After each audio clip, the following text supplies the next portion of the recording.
Now let's talk about the marketplace. Personal development now to get us ready for the marketplace. Success is something you attract by becoming an attractive person.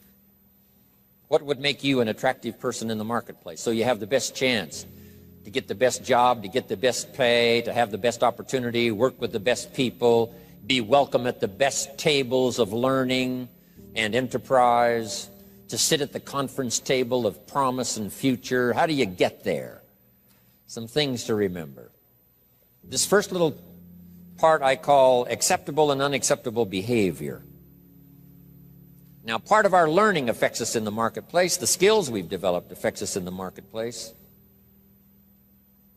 You might have had to go to school to work in a certain segment of the marketplace. If you're going to be a doctor, you've got to go to the proper school.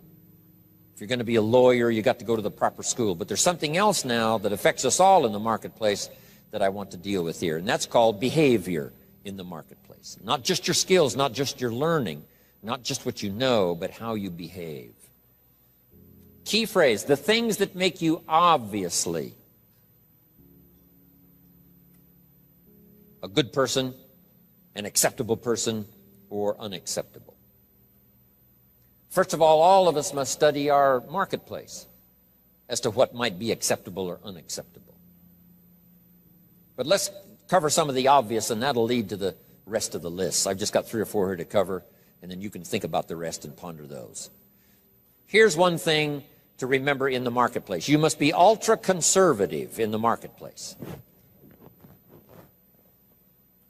Ultra-conservative in your behavior, because this determines your future. This determines your paycheck. This determines the circles you can get into and the ones you can't get into. I've got some examples here, and you'll see where I'm going. Here's number 1, your language.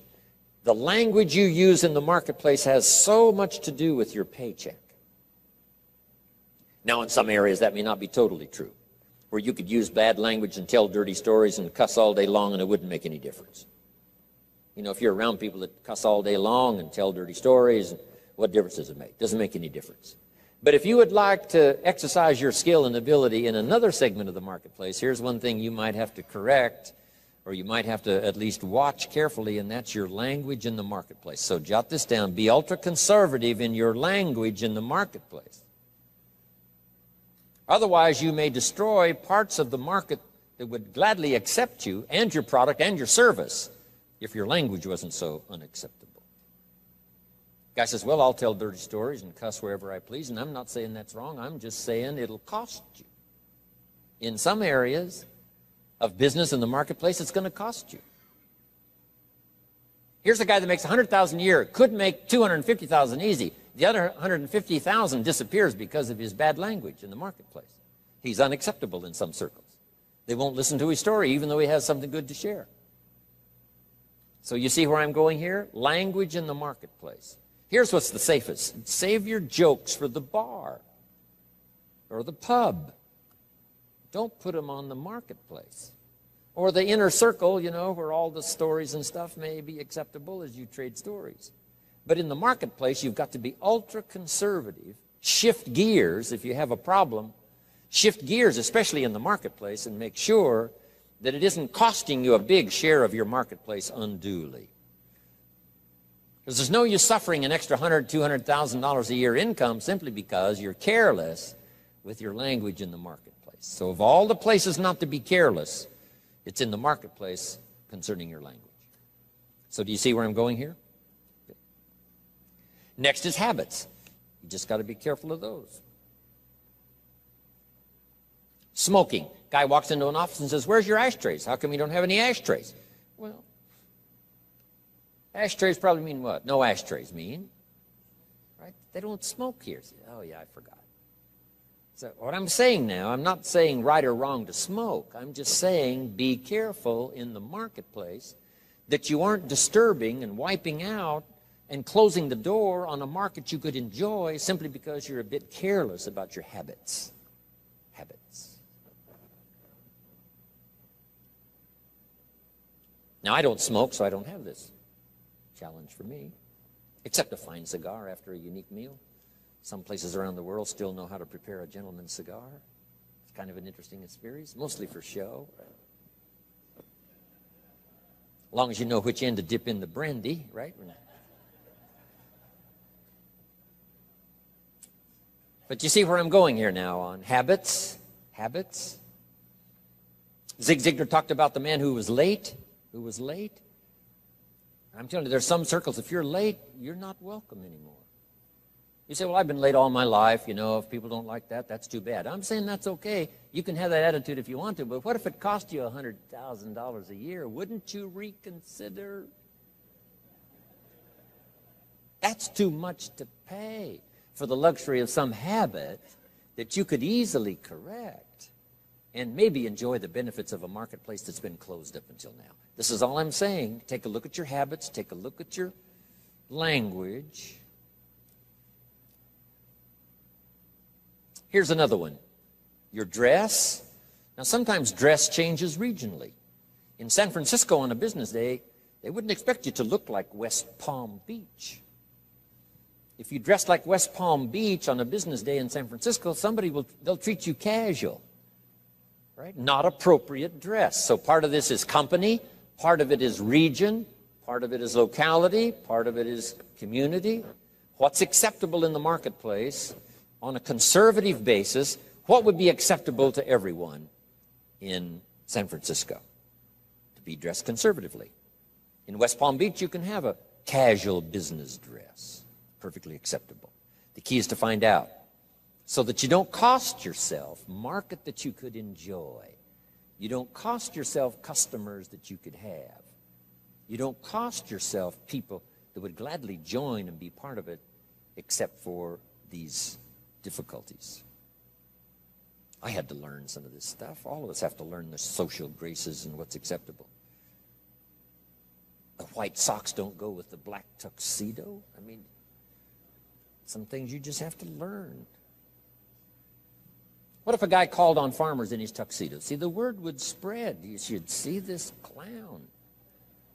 So now that's the severe side, but here's what I'm asking you. Check your dress, check your clothes, check your attitude, check your behavior, check your language, check your habits, especially in the marketplace where you get paid.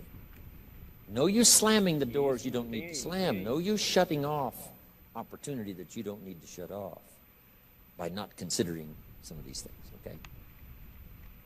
One more I found important. Make your employer, not your banker. I wondered why a few opportunities I lost. Because too quickly I asked for a raise. I'd only been there a month, and I say, could I have an advance? An employer says, wow, I thought we hired the right guy, but this guy needs extra money already. Can't manage his affairs, has to have an advance. So here's what don't make your employer your banker. Make your banker your banker. If you need a little extra money, go to your bank. Go somewhere, but not to your employer. Here's why. An employer is like opportunity. And opportunity doesn't want to see your need. Opportunity wants to see your seed. So let employer be employer, let banker be banker, let friend be friend.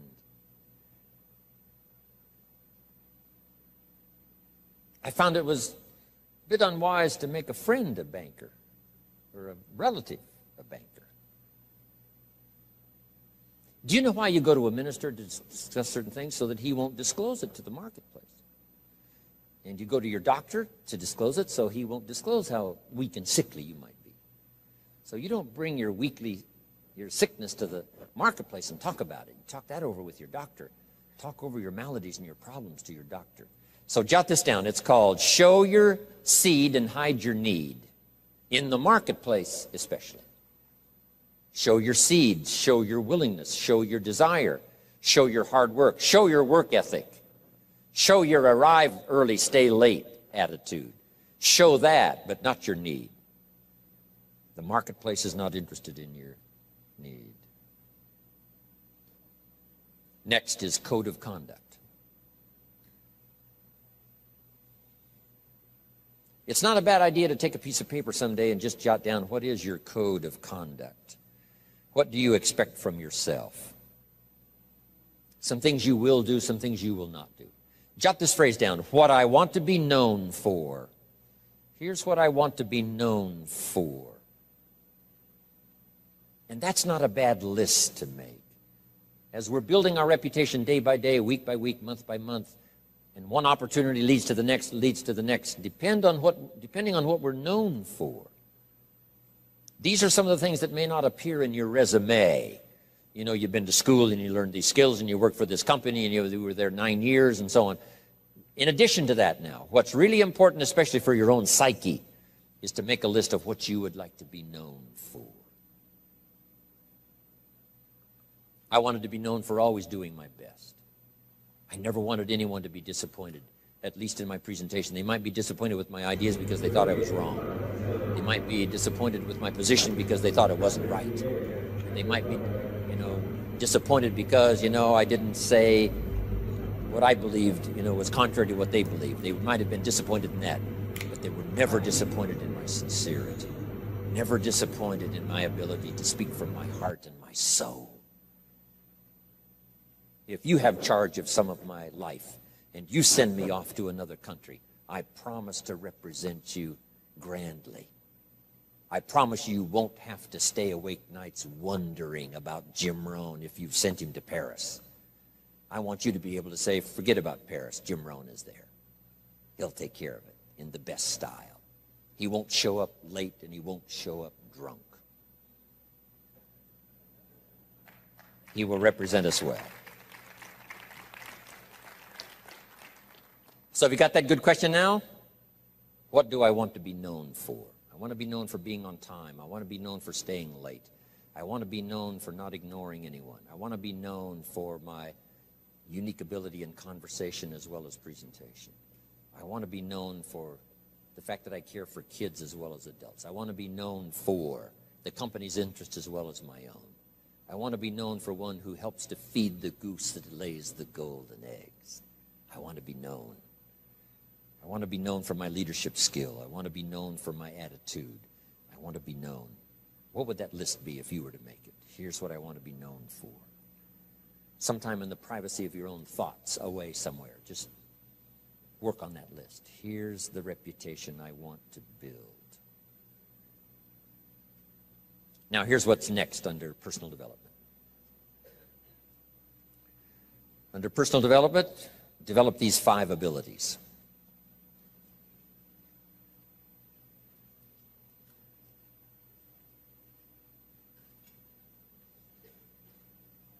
First of all is the ability to absorb.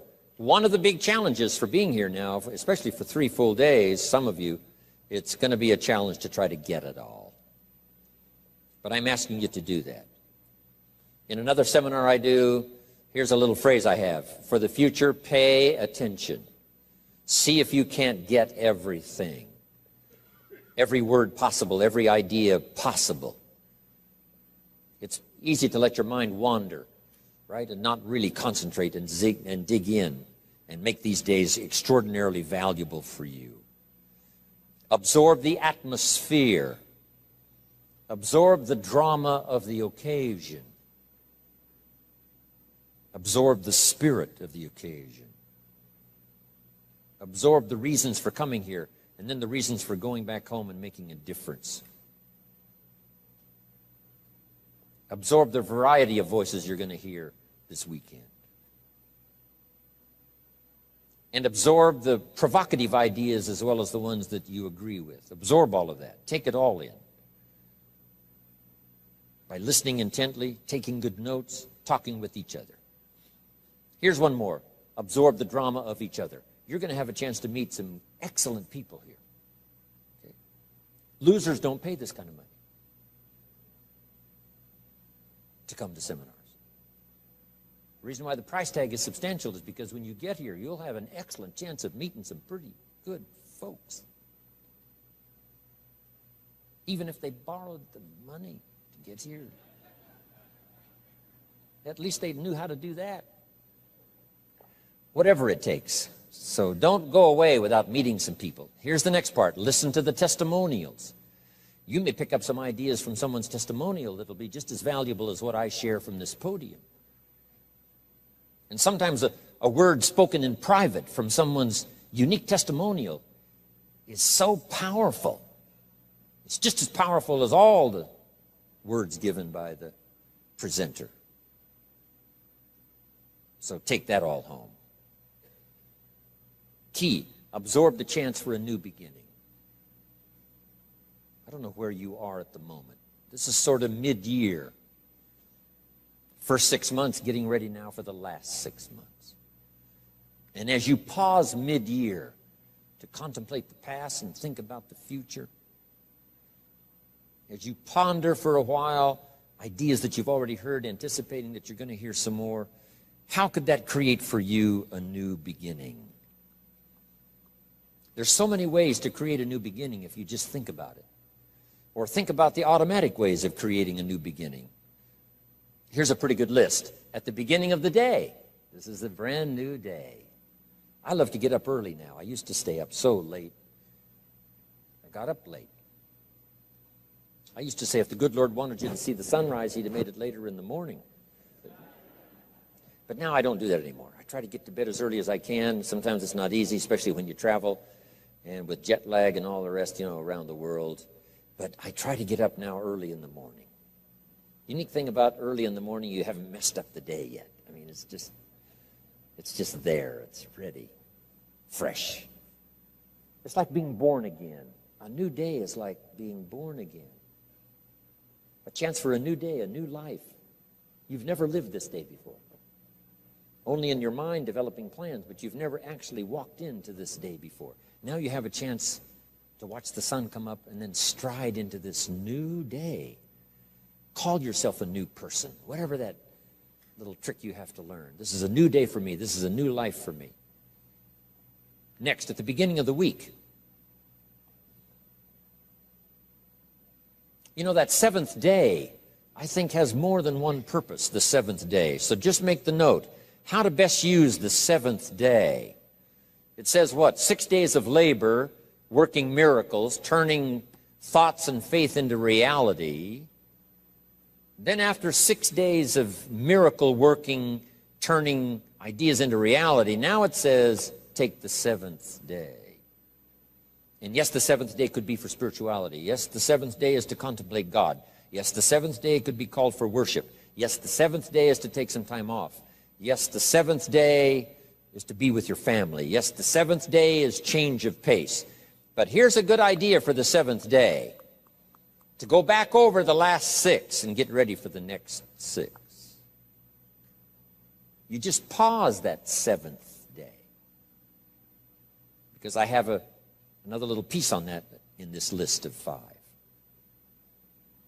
And maybe now mid-year, having come here for this weekend, mid-year, you can think of ways to gather up what's happened to you since the first of the year till now. The drama, the disappointments, the highs and the lows and the mixture and the stock market and whatever's happened to you, these 6 months, and say, I'm going to go home and create a new beginning. I'm not going to be the same again after this weekend. You can conclude that, and I promise you, the days can be so extraordinary, you won't be able to believe it. So absorb everything. Take it all in. Don't miss anything. The sound, the music, the sights, the atmosphere. My friend Bill Bailey has this extraordinary gift. He doesn't miss anything. Better for him to go to Acapulco, come back and tell you about it, than it is to go yourself. And the reason is, if he goes, he won't miss anything. He'll soak up every detail. Every person he met, the food and the aromas and the sights and the sounds and the colors and the people and the countryside. Then he has the gift of language. When he comes back home, he can tell it to you. When he talks, you can feel the water lapping on your feet. You can smell the aroma of the food. You can see the colors and the people. 2 gifts: to get it. Second gift, to share it. And put it in dynamic words, leaving out no detail. Because here's the key to remember. The drama is in the detail. Lady tells me I've lost 60 pounds. I said, well, is that it? Is that the end of the story? She said, oh, no. Oh, no. There's a lot more to the story than that. And I said, well, I appreciate the number, but give me the details.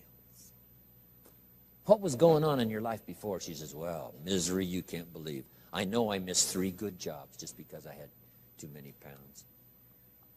And I says, how do you feel now? And she starts to cry. Wow, that's what I want to hear. The details. The drama is in the details. Give me the numbers, yes, but what does this number mean? For some people, the number means everything, before and after. The number means so much drama you can't believe, before and after. Before the day and after the day. Give me the details. Absorb, take it in, don't miss anything.